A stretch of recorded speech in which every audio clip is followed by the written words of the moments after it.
Hi, viewers. Today I'm joining a conversation with poet Genevieve Ray, who is here to talk to us on different literary topics and conversation and our poetry as well. So, Genevieve, it's lovely to have you here today. Welcome on the show. It's lovely to meet you formally, Peter. We've engaged online and through the virtual spaces, and I've enjoyed both of your books. Well, actually, many of your books. It's great to be here. Thank you for having me. Yeah, it's my pleasure. I'm excited to have you here as well. So, Genevieve, could you tell us when was the first time you realized you were going to be a poet? What inspired you to becoming a poet? So I feel like poetry was always there. But if you had asked me when I was 15 or 10 or like 5, boy, do you think you're going to be a poet? I never have considered this. I was very into the theatre arts. That was like my developing point. But there was always a little bit of writing, but I could never kind of see anything to its end. And then, like a lot of people, the pandemic happened. And what I did, and I've been told by other artists that my poetry moves between poetry, and more kind of monologues. I just started spitting what was in my head. My first real piece that kind of got me thinking, oh, this is a thing for me, was I wrote a piece as an ode to the loss of George Floyd called Grief. Mm, And that piece really blew up, and it blew up in two ways. It went towards people who I'd engaged with. They were old friends, that people I used to know from school. They all noticed it, and people I'd gone to college with and university, and then also our community, which I feel very much like we're both part of this now, of the writer community, picked up on it too. And suddenly it was like a flash, and I could not stop. I'd written bits and pieces before, but really I would say 2020, it suddenly just went like that. Oh, that's quite lovely. That's quite lovely to know. And now there's this particular question that I love asking poet and fellow people, writers. I would love to ask you as well, in your own term and words and definition, how can you define poetry? What does poetry means to you? I think poetry is a natural elevation of language, which is a little bit more similar to how we actually feel emotion. When I think of like all the different types, be it haikus about nature, odes to somebody who we miss or that we really feel passionate, interest in, so like famous writers, be it storytelling. I think it's bringing true feeling of emotion in the human body Absolutely. back into writing in a way that I don't think all literary forms allow for. I think a lot of literary forms tend to be a bit more stringent, show, don't tell, da, da, da, da. Poetry, you get to tell, Yeah. say, you get to feel. And it's so wide ranging, and the different types are so large. I also find it to be the most freeing form it has, especially at time of our actual recording. Mm, There's no rules too much. There's some good ideas, yeah. um, but most of the time it is an exploratory form, and I think that's what poetry means to me. Hmm, that's great. I love your definition of that. And in my own terms, like I always say, I consider poetry as the language of the soul, as a language of the soul of the poet, of the writer. That's a definition I've had in my mind over and over again. And whenever people ask me, Peter, what does poetry mean to you? I'll say, poetry is a language of the soul of the poet.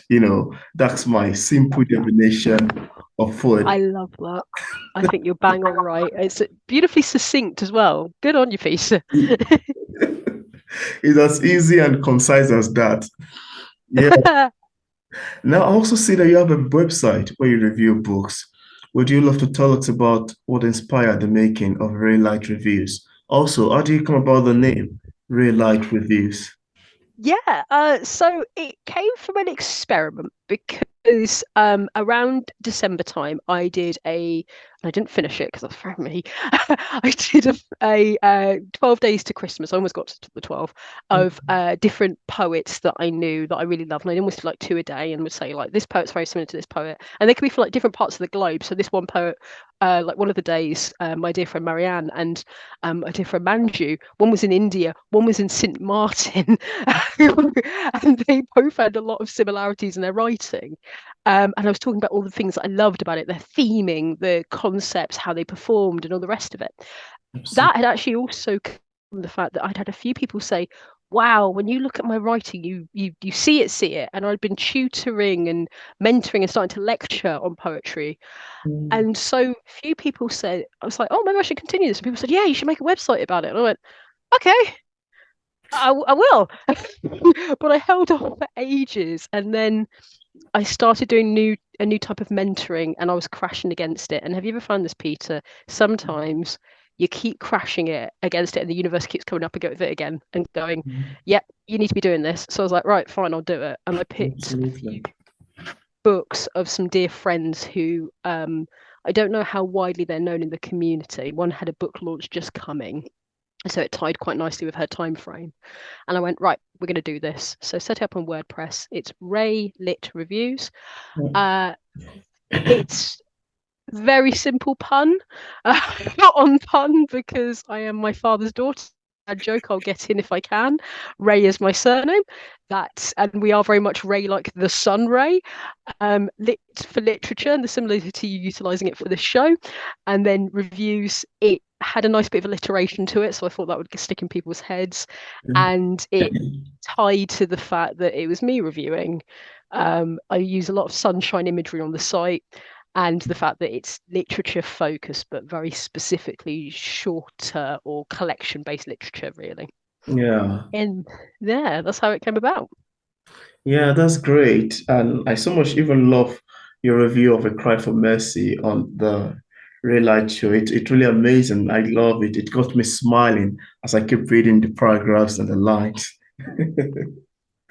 It meant the world that it linked for you. And um, one of the things I do with my process, so I don't review every week, partly because I have other work and but unfortunately, is I really do. I just sit there with somebody's book, and I prefer to actually have the book than do it through PDF or anything because I can scroll. I never write on anyone's book. I think that I find that to be a sin. But what I will do is I'll keep note paper in there and go, that line said this. And it was really interesting from poetry, from poem Mm, 16 to poem 60. They speak to each absolutely. other because we work really hard on our books. We, Absolutely. artists, that can be somebody's baby for years and years and years. I'm reading a really great one at the minute that I want to do in a little while, but I just need to check with the writer that I can put it up. Which was a play, and she's turned it into a comic, and Oh, it's incredible. It's so immersive, and I'm sitting there going, and I love that bit, and that's how I prepare my reviews. Is I really mm, sit down with the work and try and find the story. What is this person trying to say? Why are they saying it? And what are they using this book to say? Especially if it's a book that's like yourself, where it's part of a whole collection of informing stories and informing information. mm. What does book three say that book one didn't, and what will book five say? And I take that's kind of like part of the thing that I've got to do for my authorial intent, if you will. Yeah, that's great. I love your thought on that. I love your thought on that. Now, picking up on my question on your review side, why do you think it is useful for authors to get an in-depth review of their works? For that exact reason, really, I think it's an invaluable thing to have an outside eye. I use a lot of framing from the theatre world because that's where I've had the most experience. So an outside eye isn't a director who just tells you what to do. An outside eye literally watches the play and then tells you what they notice or watches the rehearsal. In a way, a good formal professional review is exactly like that.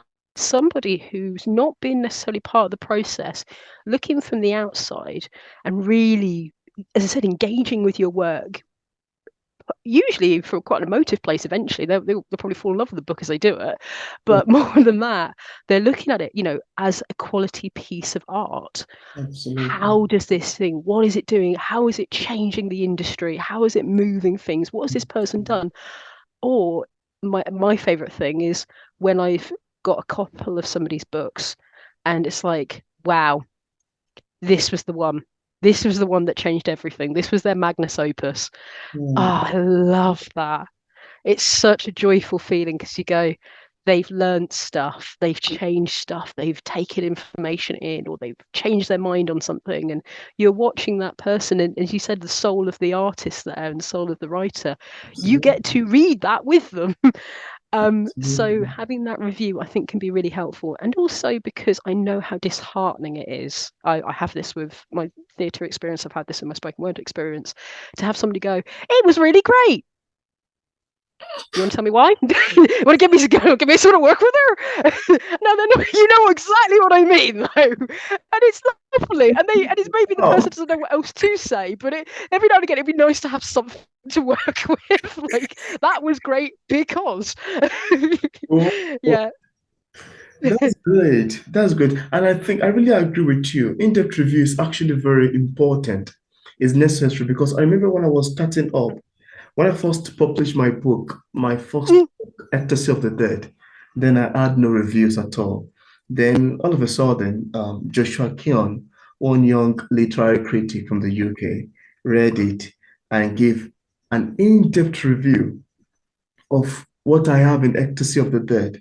You know, it's my first ever review written, and it is so detailed. I was so surprised because it brought out the poet in me. It enlightens my soul.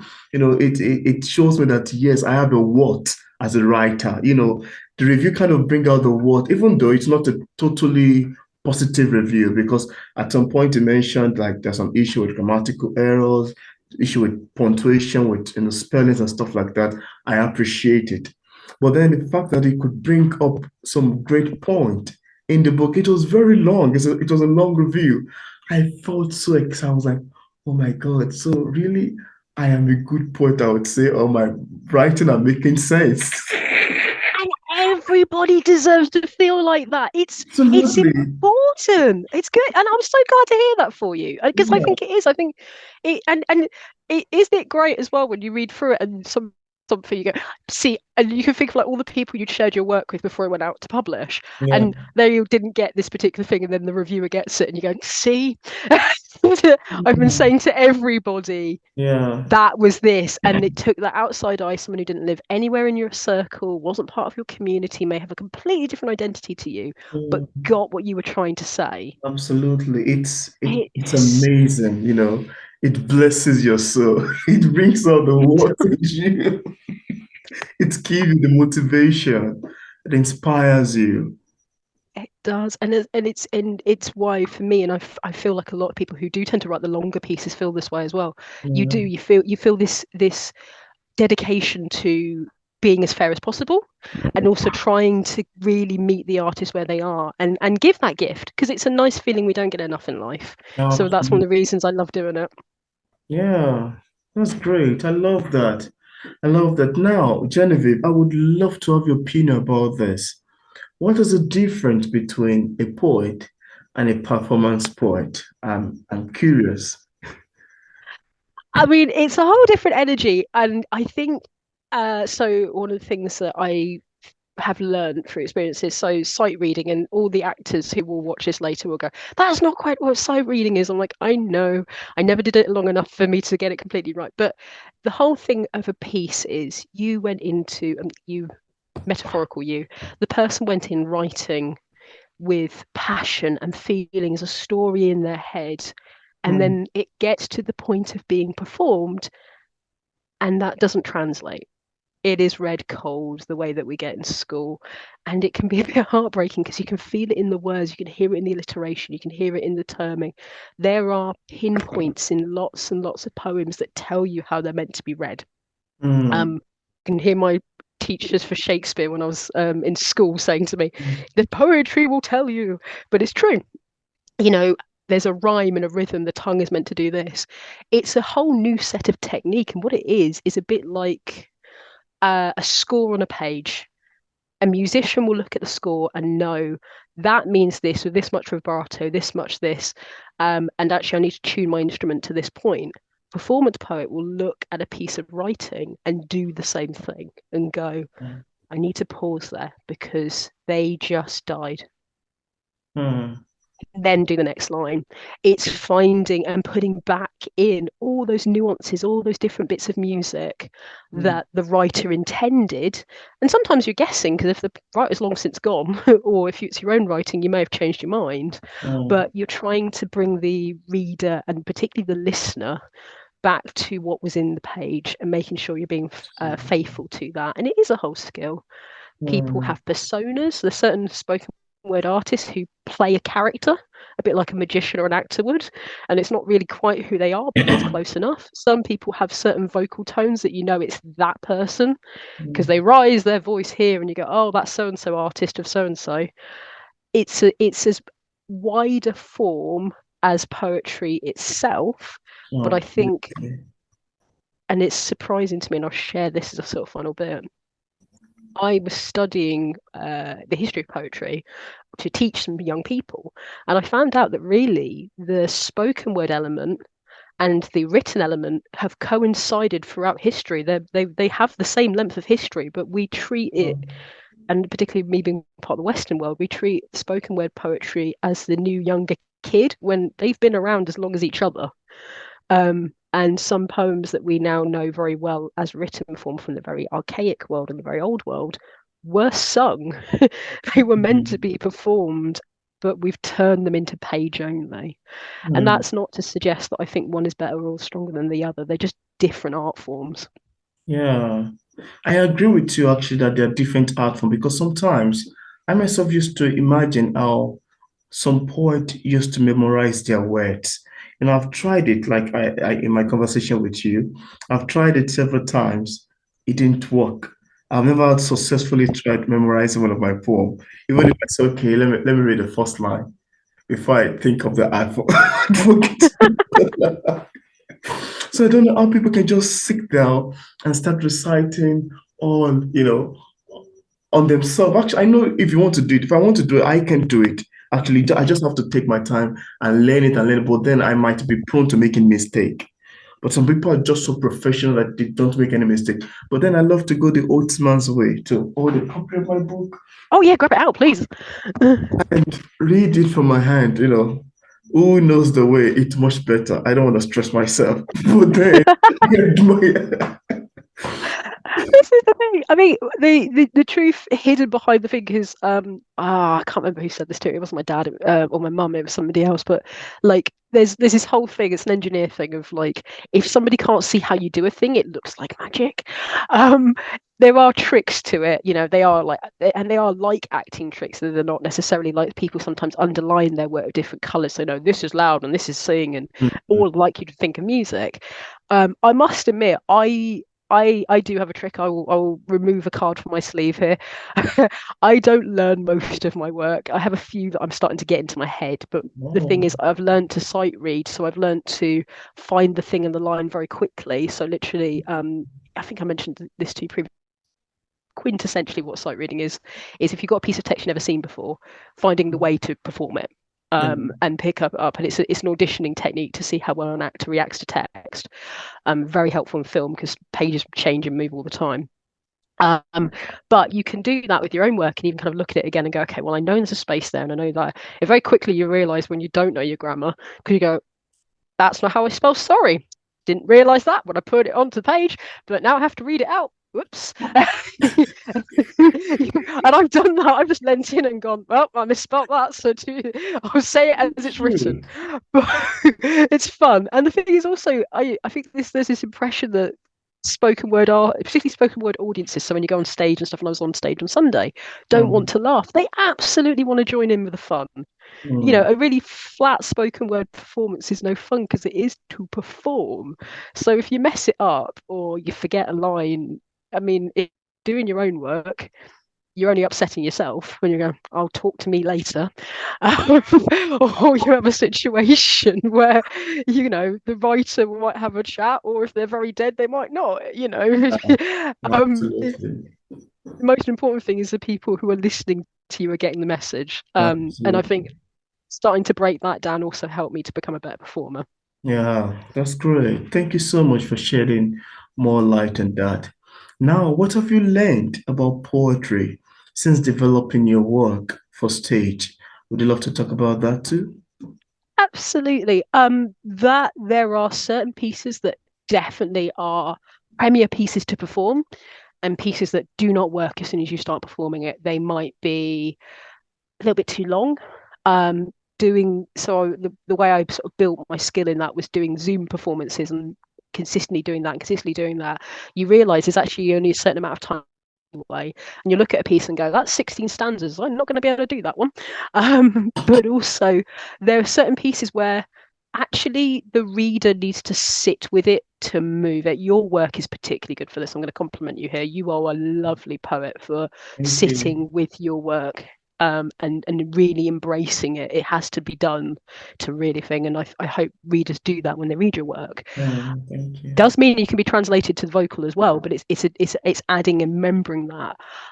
There's certain pieces that are, I realized, like, I could try too hard or too soft. It literally was learning all those skill sets, because there's an at least where I live and what part of the poetry planet I'm part of, sometimes for the outer world, so not part of our little community, people have this perception of what a poem is.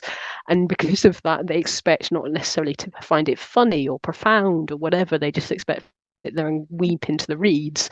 So breaking down some of those perceptions has been amazing. And the thing that has been the biggest gift, which is not what I expected to say to you right now, but it's true. I have a group of my friends, about six of them who are very close friends, like I see them regularly, who have started to write not just poetry, but other things because of seeing me doing this stuff on a global stage. I Mm, couldn't be more moved by that. Every time they say it, and I hope they'll get a chance to watch this interview, it means the world to me that I mm, inspired them. Um, then most of them aren't quite confident yet enough yet to put it online yet, but they'll get there because they're good. And that's been one of the biggest gifts, is seeing people want to join because of representation, mm, or because how I do my spoken word and do my poetry mm. has made them want to say, oh, I can do it too. Come on. So yeah. That's great. That's very lovely. I love your thought on that. Now, I'd love to, I don't know if you'd love to recite any of your work, maybe a poem or two would do. Would you love that? I I would. I think so if I have the time, I would quickly do two that are nice and short.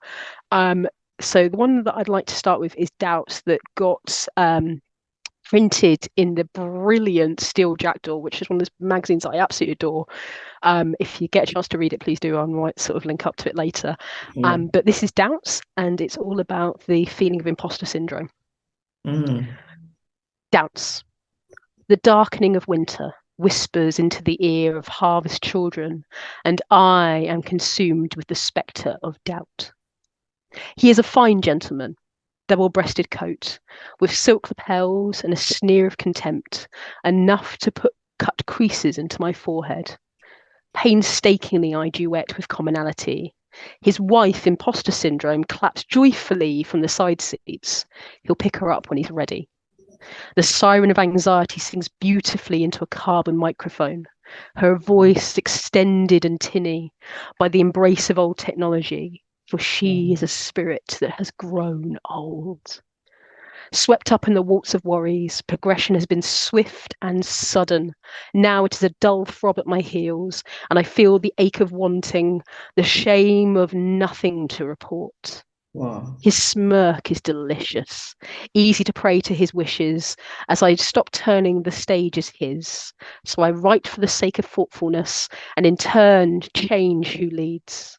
His Wow. bewilderment is delightful, for by ignoring fate and connecting to the internal fire that burns deep inside of me, a Wow. whole piece was written in light of him, and I walk from the ballroom in victory. Wow. And that's doubt.